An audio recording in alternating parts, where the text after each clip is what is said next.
পড়ে আছেন, তবুও চোখে দেখেন না? আমি তো আপনাকে ধাক্কা দিয়ে ফেলে দিইনি, আপনি তো নিজেই পেন্সিল হিল পরে হাঁটতে না পেরে উচ্চা গিয়ে পড়ে গেছেন। সরি বলুন। দেখুন, এই লোকটা আমাকে ইচ্ছা করে ধাক্কা মেরে ফেলে দিয়ে এখনো পর্যন্ত উনি আমাকে সরি বলছেন না। আমি সব দেখছি। উনি আপনাকে ধাক্কা কখন মারলো? আপনি নিজেই তো হোঁচট খেয়ে ওনার গায়ের উপর পড়ে গেলেন।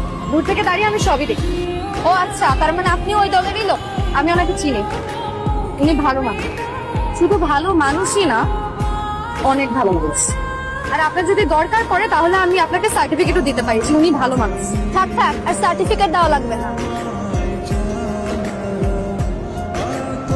চলেন এক কাপ চা খাই। আমি কিন্তু আপনাকে খেয়াল করেছি, আপনি কখনো আমার দিকে তাকাতেন। তো রাগ হতো খেয়াল করতেন কেন? কারণ আপনি সবার থেকে অনেক আলাদা, তাই আমার কাছে মনে হয়েছে যে আপনি সবার থেকে অনেক আলাদা। ও আরেকটা কথা, আমরা কিন্তু আজকে থেকে ফ্রেন্ড। এত ঢং করার কি আছে? আপনার ফোন নাম্বারটা দিন। কই দিন? 0172। আমি এখন উঠি, আমি আপনাকে ঠিক রাত 11টা 33 মিনিট 54 সেকেন্ডে আপনাকে কল করব। মামুনি, আয়, সবাই টেবিলে বসে আছে, খেতে আয়। এখন খাবো না বাবা, আমি ঠিক 40 মিনিট পরে খাবো। কেমন আছে শফিক ভাই? এই তো ভালো। তোর তো কোনো খবরই নাই। বয়, একসাথে খাবো। না আজ হবে না শফিক ভাই, আমার ঠিক 11টা 33 মিনিট 54 সেকেন্ডে একটা কল শিডিউল করা আছে। আচ্ছা বাবা। কে? আমি ভাবি। ভাবি? এখন না, 20 মিনিট পরে। কি শুরু হচ্ছে?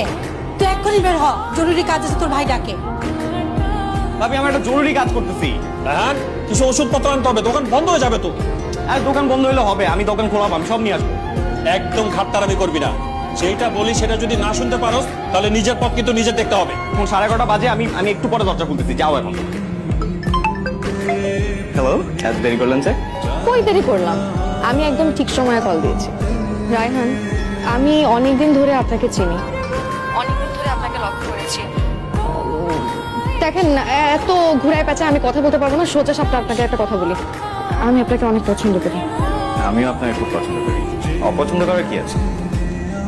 এই পছন্দ কোনো স্বাভাবিক পছন্দ না, তাহলে কি অস্বাভাবিক? বিশেষ পছন্দ বলতে পারেন। যেমন সুলতান মামার দোকানের দুশোর চা আপনার বিশেষ পছন্দ, তেমন বিশেষ। সুলতান মামার দোকানের চা আমার পছন্দ, সেটাও আপনি জানেন? জানবো না কেন? সুলতান মামার দোকানে যে আপনি 378 টাকা বাকি রেখে এসেছেন সেটাও আমি খুব ভালো করে জানি। কি আশ্চর্য, আপনি আমার এত খোঁজ খবর নিয়েছেন। আপনি যে বিশেষ তাই আমাকে খাওয়াবেন নাকি দুশোর চা? যদিও আমি চা পছন্দ করি না তেমন একটা, বাট আপনার সাথে দাঁড়িয়ে যদি এক কাপ চা খাওয়া যায় তাহলে আমার কোনো অসুবিধা নেই। অবশ্যই খাও। আমাকে নির্লজ্জ ভাববেন না প্লিজ। আপনি আমার বিষয়ে খোঁজ লাগিয়ে দেখতে পারেন, আমি আমার কাজিন শফিক ভাই ছাড়া কোনো ছেলের সাথে কথা বলি না, কিন্তু আপনার বিষয়ে কিভাবে যে এত নির্লজ্জ হয়ে গেলাম আমি নিজেও জানি না। কি বলছেন? একদম ঠিক আছে।